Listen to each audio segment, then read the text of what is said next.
Hey guys, and welcome to the Working Money channel. Wrath Economin posting this, so this has to do with Cornerstone Finance Group, and they're launching a new product with Ripple Partners FairFX Equal Money. The new offering will help reduce the cost of international payments to companies. And for those of you guys who may not know, FairFX was announced as an XVIA user back in 2018. So a connection to Ripple there. Cornerstone International launches to help overseas trading. So they're launching a new financial business arm, which will specialize in providing hassle-free international payments and finance sourcing for UK businesses trading overseas. Working in partnership with leading fintech payments company Equals Money, Cornerstone's new offering will help reduce the cost of international payments to companies. Cornerstone International and the group's eighth arm will allow businesses to make regular or one-off payments with the added security of a fixed current exchange rate up to 12 months in advance. Cornerstone International will also allow businesses looking to purchase commercial property or finance new ventures abroad access to international funding streams. So it sounds as though that would definitely utilize RippleNet, considering the different possible currencies that some of these businesses might be using or want to convert into. In addition of Cornerstone International to the wider Cornerstone Financial Group portfolio, will allow clients to operate internationally to benefit from a wider range of financial services. And so here's a quote down here. We have launched this business in response to our clients' needs. Over the past few years, we have seen an increase in companies who are successfully tapping into overseas markets, but we're faced with high transaction costs, and we all know Ripple will solve for that. Working with Equals Money, we will now be able to offer clients access to a wide range of payment solutions at competitive rates, giving them more flexibility when it comes to their finances. Equals Money will also offer a relationship service that guarantees seamless repeat transactions whilst giving clients full control. And as Wrath of Kahneman mentioned, Cornerstone Finance Group did partner with a Ripple partner, FairFX Equal Money, and now they are going to be benefiting from RippleNet technology in order to help their customers. So again, a secondary, tertiary partnership with a Ripple partner. Partnerships are begetting more partnerships. Again, the theme of 2021. Other than the SEC lawsuit, of course, that's another theme, I suppose, of 2021. But rather forget about that one. I mean, we got a report on it, but this is great, right? Despite the lawsuit, this is great. This is happening. This is great. These are all international companies competing, getting better, adding more value to the XRPL as each partnership grows. So wanted to thank Wrath of Kahneman for posting that. I also saw this, guys.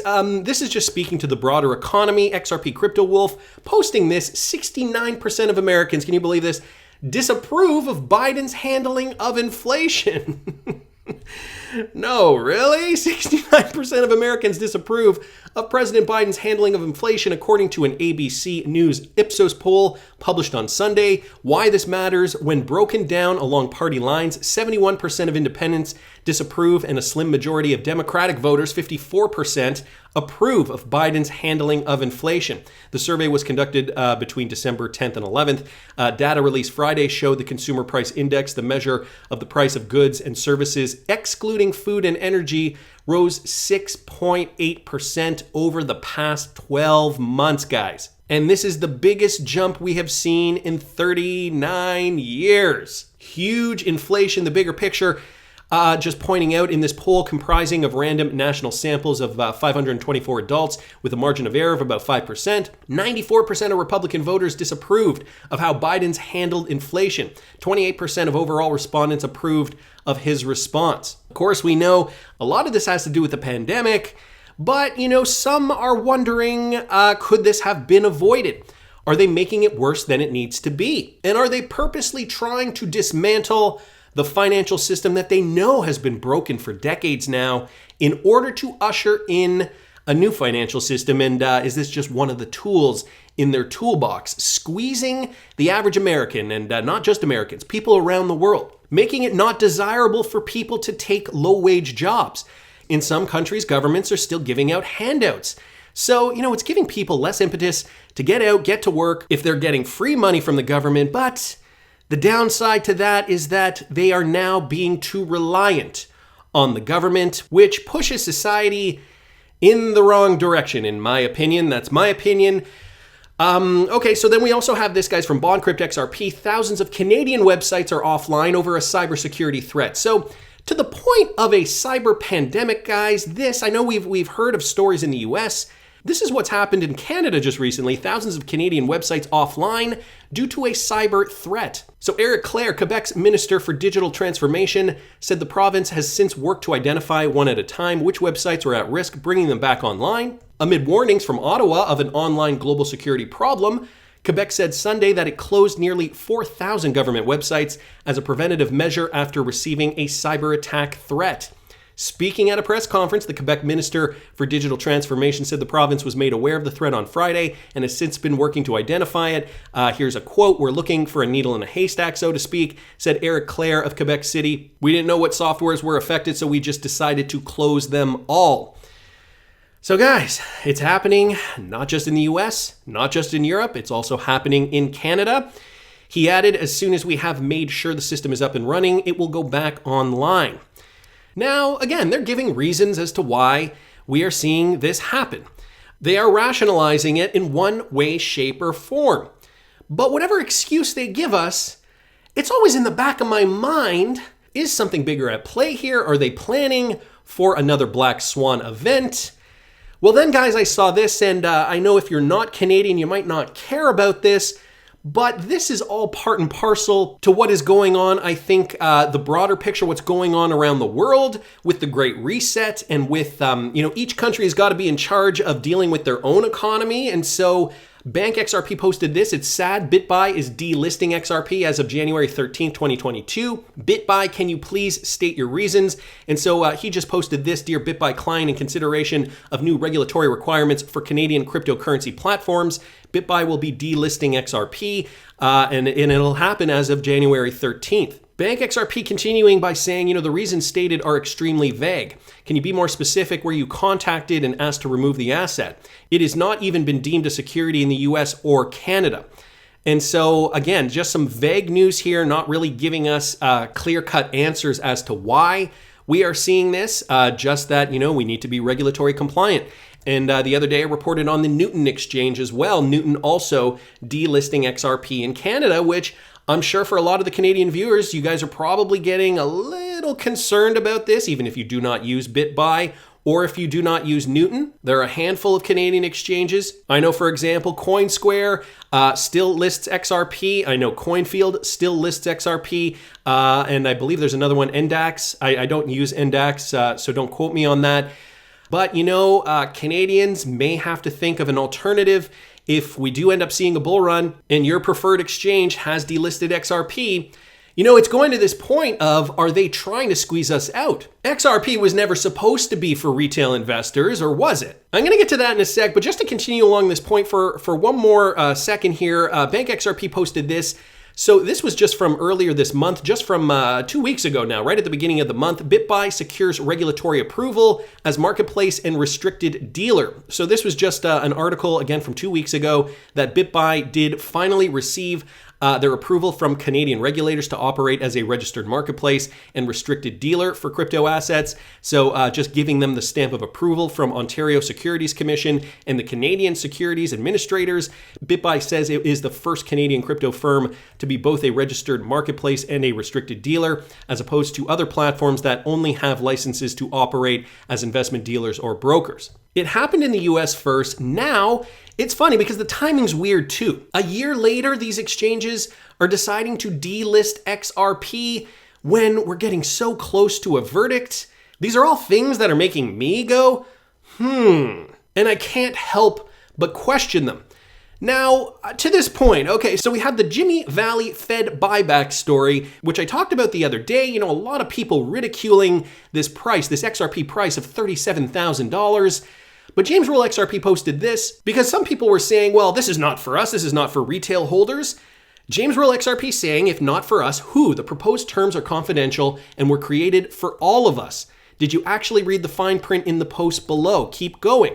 Now, Jimmy Valley posted this a few days ago. Truly amazing energy these past few days. Here are some FAQs. So just to give you guys a bit of a synopsis, not going to go through all of this, but this has to do with the confidential committee response to proposed questions. So some of the questions, and I'll link it in the description if you guys are interested. Is this confidential committee part of a proposed transaction board committee working in tandem for Valhil? The short answer, no. Will the members of the confidential committee be entitled to have their reasonable out-of-pocket expenses reimbursed? Absolutely. 3, who will be paying the 1% transaction fees to Valhil? And then it gives a description of of how that's going to go down. Number 4, how should Mr. John Deaton be included and compensated? So just kind of giving us the nitty gritty, the fine print here, as James Rule puts it. 5, will there be a tax holiday? 6, will international XRP token holders be allowed to participate in the proposed transaction?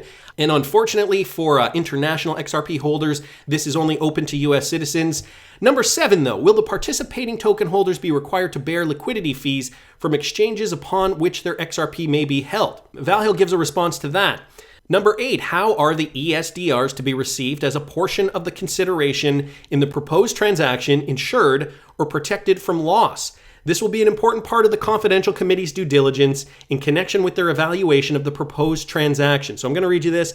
The confidential committee will need to satisfy itself that the ESDRs or some other form of cash consideration is adequately collateralized by the international community in connection with the proposed transaction. And finally, guys, number 14 here.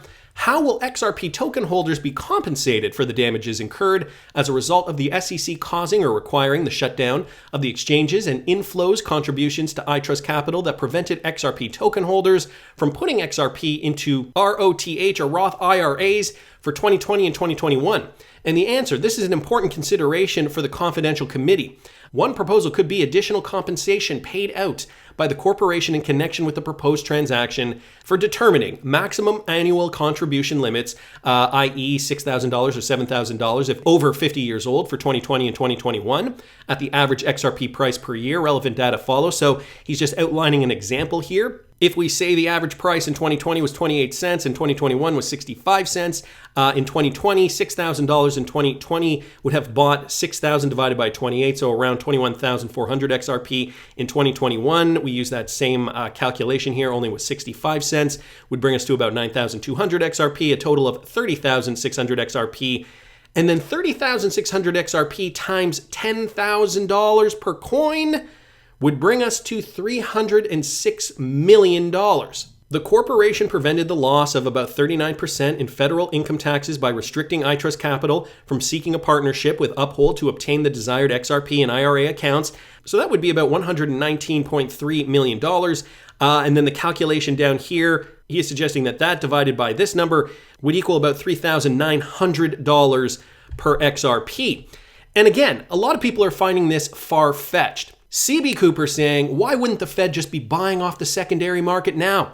James Rule saying, after regulatory clarity, will there even be a secondary market? And I know a lot of you guys are like, this is hogwash. How come you're listening to this guy? This is complete and utter garbage. There is no way that XRP is going to get to that price because there will always be a secondary market where we see XRP trading routinely under $1, right? This is what everybody, I'm sure, is thinking. Janet's yelling down here saying, I don't understand how this would work, but if Jimmy can make it work, this would be an incredible accomplishment. If this is accepted, I think this provides insight of just how desperate the financial system truly is. Dominique down here saying we need to apply pressure on the US Treasury and the Federal Reserve. And with all the pressure that we as the legal XRP token holders apply, Jimmy Valley can do what's needed, and he has 100% of our support.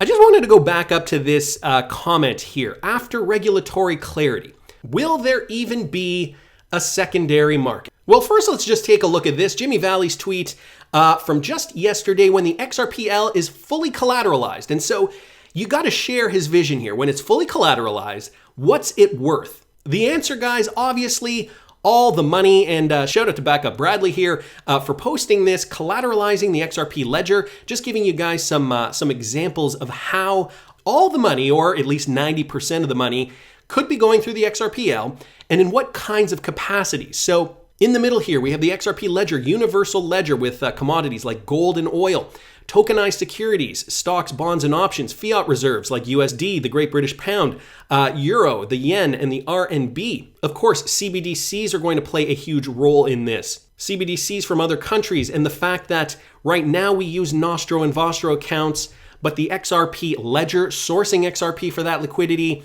is going to eliminate this. But they need the XRP flowing in order for this to occur. And with many retail traders holding XRP in our cold storage wallets, well, that XRP is just not going to get flowing. Which brings me back to the theory, are they trying to squeeze us out? Country by country. In the US, they've already delisted XRP on many exchanges. Now we're seeing it cascade down to Canada about a year later. I don't know if you guys are in another country and have experienced XRP being delisted from another platform in another country other than the US or Canada. Please do put it down in the comments section. I would be very, very interested to know. So, all the money, is this a reality?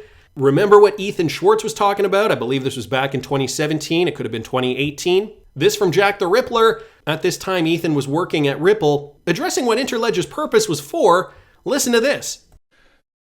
So some people have heard me say this before, but I'll throw it out to the audience. What is Interledger's total addressable market size?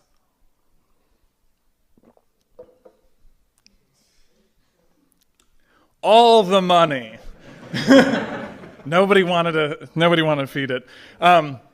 Yeah, it's all the money, because what we're really talking about with this idea of the Internet of Value is creating a single global payment network that connects literally everyone and processes maybe not 100%, but 90+% of all the money. That's what we're talking about. 90+% of all the money coming from the horse's mouth here. Ethan Schwartz, an employee of Ripple at this time. I believe now he's on the board of Coil. Again, guys, this is an older clip, but I think it goes to show you where Ripple's head's been since day one. So, of course, these banks and institutions are going to need XRP. And so is this just another way to squeeze out retail holders? Finally, Digital Assets Daily here on Twitter. When you know what you hold, you have reason to be bullish. Anyone who doesn't see XRP as a 5 to 7 digit asset doesn't believe what they're really invested in. The only question is, will retail investors be allowed to hold it when it achieves stardom? So bringing us back to Jimmy Valley's tweet here, does this seem so far-fetched now? Again, we are looking at this from today's perspective. A 37,000 XRP price, even a $3,900 XRP price, seems kind of outlandish when all we've been paying attention to is the spec market in a spec bull run when XRP is trading at about 80 cents. It's ridiculous to think that it can get that high. But as we're seeing evidence mounting that the powers that be really don't want us in XRP because XRP is all the money. They are going to need every single XRP they can get their hands on to provide that liquidity to satisfy a multi-quadrillion market.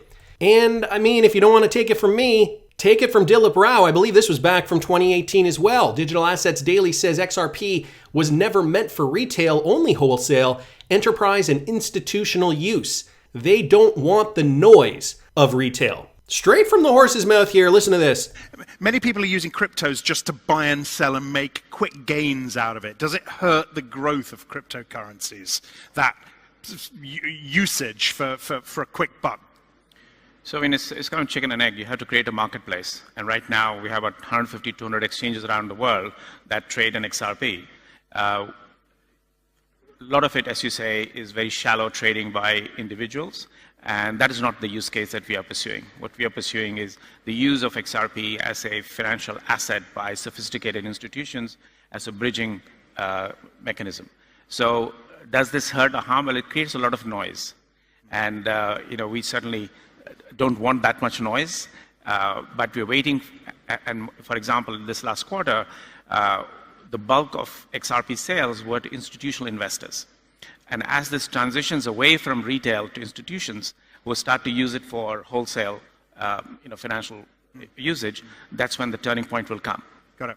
So that's when the turning point will come. You heard it from Dilip Rao, at that time working for Ripple, moving away from retail into institutional use. You can't make this stuff up, guys, so don't let them shake you out. Find an alternative method, and I'm doing my research to make sure you have lots of options available to off-ramp your XRP. That's just my opinion, but I want to hear what you guys think. Please subscribe to the channel if you haven't already. Like the video if you like the content I'm providing. I always love hearing your comments. See you in the next one, guys.